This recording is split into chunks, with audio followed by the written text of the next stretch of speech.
19-year-old Israeli woman has refused compulsory military service after working for a year with Palestinian children from Gaza. Her decision has cost her 20 days in prison, the usual punishment in Israel for anyone refusing to serve in the military. I am supposed to enroll to the army on Sunday. I will arrive at the base and declare that I refuse to serve and that I would like to have a civilian service instead. I think that enrolling into the IDF is a serious political decision. The youth have to give it a thorough thought and consider all the repercussions for our society. Tahir Kamena explained her decision, saying the way the IDF treats Palestinians is destroying Israel's democracy.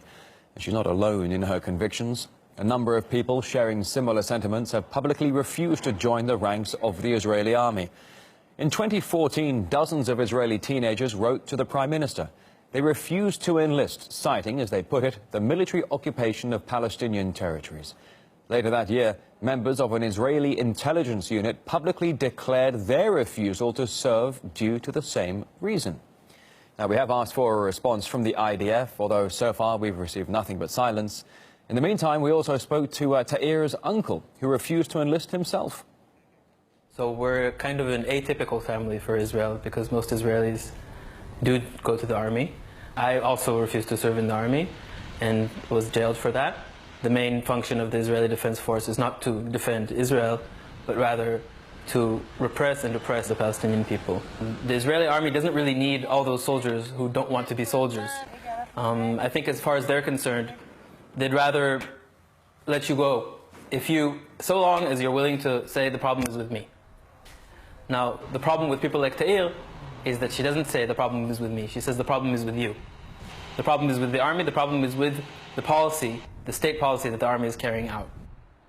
But apart from those refusing to enlist in the army, there's also a growing number of people who have served in the IDF and are now advocating against it.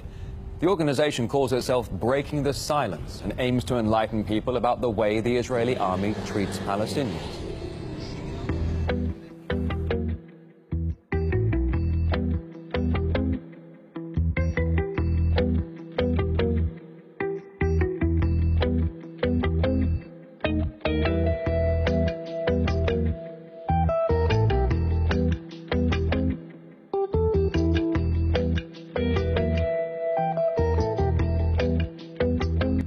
The activities of Breaking the Silence have slandered Israel abroad, and they have made it their goal to hurt their brothers who defend us.